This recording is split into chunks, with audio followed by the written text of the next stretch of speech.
Good morning, dear students. In our last class, we discussed the scope of microeconomics and macroeconomics. Also, we came to know the differences between microeconomics and macroeconomics. In today's class, we are going to discuss one of the most important topics of microeconomics. It is about the basic or central problems of an economic system. গতিকে আজি আমাৰ শ্ৰেণীটোত আমি অৰ্থনীতিৰ কেন্দ্ৰীয় সমস্যা বা কোনো এখন অৰ্থনীতিৰ মূল সমস্যাসমূহৰ বিষয়ে আলোচনা কৰিবলৈ আগবাঢ়িছোঁ। So let us start today's discussion about the basic or central problem of an economic system. So অৰ্থনীতি এটাৰ কেন্দ্ৰীয় সমস্যাসমূহ কি হয় বা মৌলিক সমস্যাসমূহ কি সেই বিষয়ে আমি আলোচনাটো আৰম্ভ কৰোঁ। So first of all, we know that resources are scarce but ones are unlimited.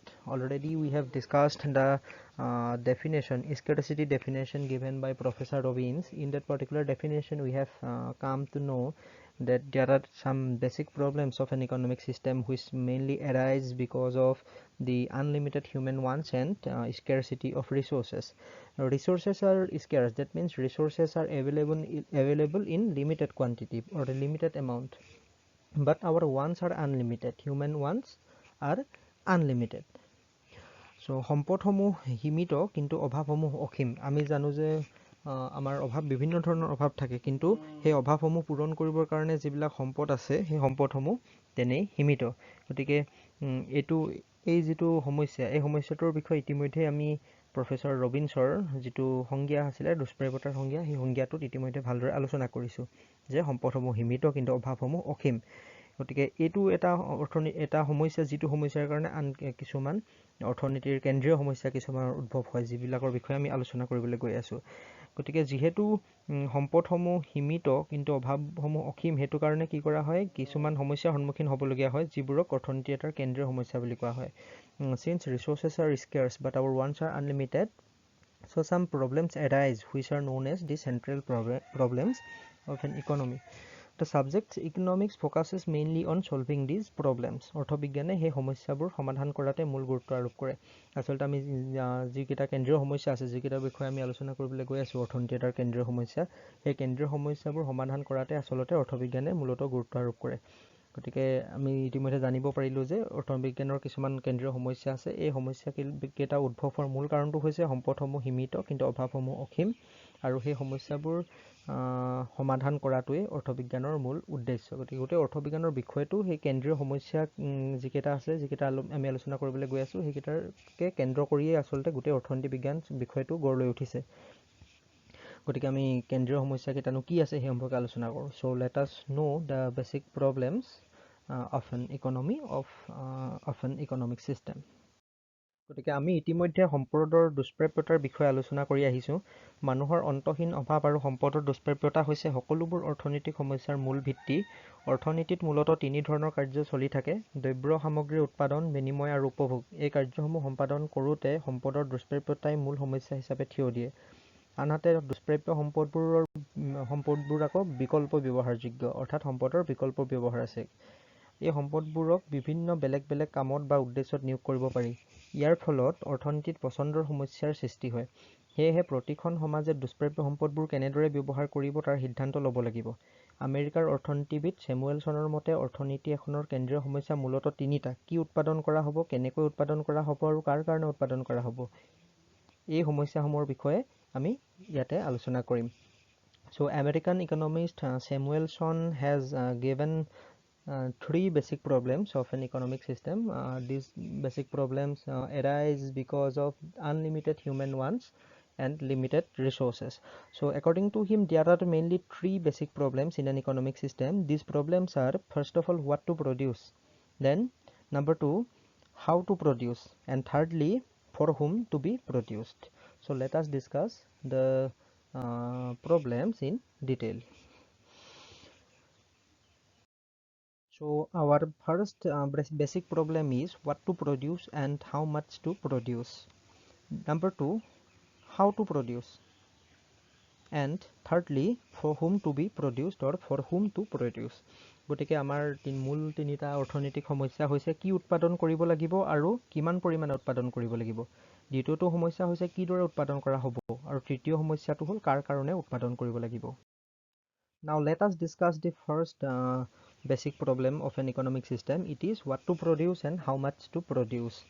First of all, we cannot produce each and every commodity because resources are scarce. Therefore, we have to decide which particular commodities are to be produced. We know that we have unlimited ones. We want many commodities, but we cannot produce each and every commodity. That is why we have to decide which particular commodities are to be produced and which are to be kept for future production. So this is the first economic problem. We may have some resources. Resources are limited in number. For example, we may have 10 laborers. With the help of 10 laborers, you can produce suppose 3 commodities, any of 3 commodities. For example, with the 10 units of labor, you can produce rice, and then you can produce potato, and thirdly, suppose you can produce wheat. But out of these 3 commodities, rice, potato and wheat, you have to decide which particular commodity is more necessary for you, because necessary commodities are to be produced firstly. So this is the first decision to be taken by an economic agent, what to produce. We cannot produce every commodity that we want because resources are limited. And we have to utilize the resources. We cannot produce each and every commodity that we want. We have to choose among different commodities which are to be produced. So after deciding what particular commodity is to be produced, we have to decide how much to produce. After deciding the commodity to be produced, we need to decide the amount of commodities that to be produced. We must avoid overproduction because it will waste our scarce resources. We cannot produce the commodities in extra amount. That means we cannot waste our resources. So overproduction must be avoided. That is why we have to decide how much to produce. So this is the first economic problem. Firstly, what to produce. Thereafter, we have to decide how much to produce. This economic problem is considered to be the first basic problem of an economy.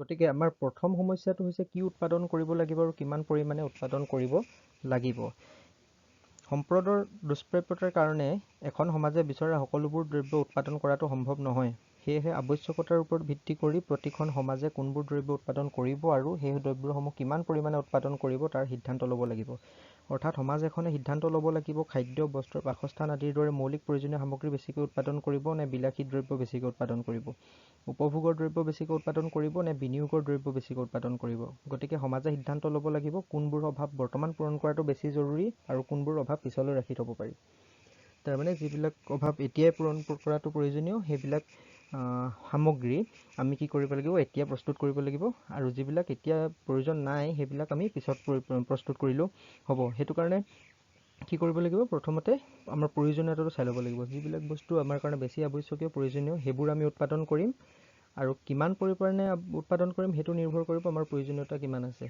আমাক যদি কম পৰিমাণে উৎপাদন কৰিলেও হয় আমি কমকৈ উৎপাদন কৰিম কাৰণ আমি ৰাহিকৈ উৎপাদন নকৰোঁ ৰাহিকৈ উৎপাদন যদি আমাক 10 ইউনিটৰ বস্তুবিলাকে আমি 12 ইউনিটৰ নকৰোঁ কাৰণ 2 ইউনিট বেছিকৈ উৎপাদন কৰিলে আমাৰ সেইটো প্ৰয়োজনীয়তা নাই বেছিকৈ উৎপাদন কৰাৰ কাৰণ সেইটোৱে কি কৰিব আমাৰ কাৰণ আমি জানো যে আমাৰ সম্পদসমূহ সীমিত সম্পদসমূহৰ অপব্যৱহাৰ বা অপপ্ৰয়োগ হ'ব গতিকে আমি যিমান আৱশ্যকীয় সিমানহে উৎপাদন কৰিম প্ৰথমতে আমি কি উৎপাদন কৰিব লাগিব সেইটো সিদ্ধান্ত কৰিম আৰু দ্বিতীয়তে কি কৰিম কিমান পৰিমাণৰ উৎপাদন কৰিব লাগিব সেইটো সিদ্ধান্ত ল'ব লাগিব কি উৎপাদন কৰিব লাগিব হেতুত মই কৈছোৱে যে যিবিলাক আমি আমাৰ প্ৰয়োজনীয় সেইবিলাকে উৎপাদন কৰিম কাৰণ আমি সকলো সামগ্ৰী একেটা সময়তে উৎপাদন কৰিব নোৱাৰোঁ উদাহৰণস্বৰূপে ধৰা তোমাৰ 10 জন শ্ৰমিক আছে 10 জন শ্ৰমিকে তুমি ধৰা তিনিটা সামগ্ৰী উৎপাদন কৰিব পাৰা 10 জন শ্ৰমিকে ধৰি লোৱা ধান উৎপাদন কৰিব পাৰা ঘেঁহু উৎপাদন কৰিব আলু উৎপাদন কৰিব পাৰা সেই তিনিটাৰ ভিতৰত যিকোনো এটা পাৰা গতিকে এই ধান ঘেঁহু আৰু আলুৰ ভিতৰত যিটো তোমাৰ বেছি গুৰুত্বপূৰ্ণ বা বেছি আৱশ্যকীয় বা বেছি প্ৰয়োজনীয় সেইটো সামগ্ৰীহে তুমি উৎপাদন কৰিব লাগিব গতিকে এইটো তুমি প্ৰথমতে সিদ্ধান্ত ল'ব লাগিব যে তোমাৰ কাৰণে কোনটো সামগ্ৰী বেছি প্ৰয়োজনীয় বা আৱশ্যকীয় আৰু সেইটো সামগ্ৰীহে তুমি উৎপাদন কৰিবা so we will produce those particular commodities which are necessary for us so after that we have to decide how much to produce, কিমান উৎপাদন কৰিম সেইটো তাৰপিছত সিদ্ধান্ত ল'ম। কিমান উৎপাদন কৰিম সেইটোৰ উত্তৰটো নিৰ্ভৰ কৰিব আমাক কিমান আৱশ্যক আছে। যদি আমাক 10টা বস্তু লাগে আমি 10টা উৎপাদন কৰিম, যদি 20টা লাগে 20টা উৎপাদন কৰিম। বেছিকৈ উৎপাদন নকৰোঁ, কাৰণ বেছিকৈ উৎপাদন কৰিলে আমাৰ সম্পদবিলাকৰ এনেই মানে অনাৱশ্যকীয়ভাৱে প্ৰয়োগ কৰা হ'ব, আমাৰ সম্পদৰ অপপ্ৰয়োগ বা মানে অপব্যৱহাৰ কৰা হ'ব বুলি আমি ক'ব পাৰোঁ। The next economic problem is about how to produce. So we have already decided about what to produce and how much to produce. Thereafter we have to decide how to produce. We have different production technique. We have to choose the best technique which minimizes the cost of production and best utilizes our scarce resources. Actually, how to produce will involve some production techniques. For example, how will you produce rice? How will you produce a car? So there are different production techniques for different commodities. For example, to produce rice, you have to use some cultivation procedures like tractor, fertilizer. You have to use high yielding variety of seeds. So then irrigation. So for agricultural case, you have to use these particular production methods like cultivating the land, then using seeds, fertilizers, irrigation. But the production of a car or a mobile phone will involve some other technical production procedures. So how to produce this answer will depend upon the type of commodities and the production technique available in the economy. So actually there are different commodities which we require. So some commodities are labor intensive commodities. Labor intensive commodities require more laborers for producing them. For example, agricultural commodities require more laborers. More laborers are used for the production of agricultural commodities such as rice, wheat, etc. But the production of capital intensive commodities which require more capital, that means they require more machines, softwares, technology, etc. These commodities are such as mobile phones, laptops, etc. Mobile phones, laptops, cars. These commodities require software, technology, machines, etc. for their production. So these commodities are known as capital intensive commodities. Now for producing capital intensive commodities you will have to use capital, and for producing labor intensive commodities you need laborers. So production technology will depend upon the nature of the commodity. কিদৰে বা কেনেকৈ উৎপাদন কৰা হ'ব? আমি ইতিমধ্যে আলোচনা কৰিলোঁ যে প্ৰথম অৰ্থনৈতিক সমস্যাটো কি আছিলে, কি উৎপাদন কৰা হ'ব আৰু কিমান পৰিমাণে উৎপাদন কৰা হ'ব। সেইটো আমি আলোচনা কৰাৰ পিছত দ্বিতীয় অৰ্থনৈতিক সমস্যাটোৰ যিটো সন্মুখীন হ'ম সেইটো হৈছে কিদৰে বা কেনেদৰে উৎপাদন কৰা হ'ব। গতিকে কেনেকৈ উৎপাদন কৰা হ'ব সেইটো আচলতে কিছুমান কথাৰ ওপৰত নিৰ্ভৰ কৰিব। এই সমস্যাটোক আমি উৎপাদন বা কৌশল পচন্দৰ সমস্যা বুলি কোৱা হয়। উৎপাদন কৌশল দুই ধৰণৰ হ'ব পাৰে। প্ৰথমটো হৈছে শ্ৰম প্ৰধান কৌশল, য'ত অধিক পৰিমাণে শ্ৰম আৰু কম সংখ্যক মূলধন ব্যৱহাৰ কৰা হয়। আনটো হৈছে মূলধন প্ৰধান উৎপাদন কৌশল, য'ত অধিক পৰিমাণে মূলধন ব্যৱহাৰ কৰা হয় আৰু কম পৰিমাণে শ্ৰম ব্যৱহাৰ কৰা হয়। বিভিন্ন দ্ৰব্য উৎপাদন কৰোঁতে প্ৰতিখন সমাজে কোনটো সম্পদৰ কিমানখিনি ব্যৱহাৰ কৰিব লাগিব সেই সিদ্ধান্তটো ল'ব লাগিব। সাধাৰণতে উন্নয়নশীল দেশসমূহত শ্ৰম অধিক পৰিমাণে উপলব্ধ হোৱাৰ কাৰণে উৎপাদনমূলক কাম কাজত শ্ৰম প্ৰধান উৎপাদন কৌশল ব্যৱহাৰ কৰা হয়। আনহাতে উন্নত দেশসমূহত মূলধনৰ অধিক উপলব্ধতাৰ কাৰণে মূলধন প্ৰধান উৎপাদন কৌশল ব্যৱহাৰ কৰা দেখা যায়। উদাহৰণস্বৰূপে ভাৰতবৰ্ষত কৃষিকাৰ্যত শ্ৰমৰ অধিক উৎপাদন বা অধিক প্ৰয়োগ হোৱাৰ বিপৰীতে আমেৰিকা যুক্তৰাষ্ট্ৰৰ কৃষিকাৰ্যত মূলধন বা যন্ত্ৰপাতিৰ অধিক প্ৰয়োগ হোৱা দেখা যায়।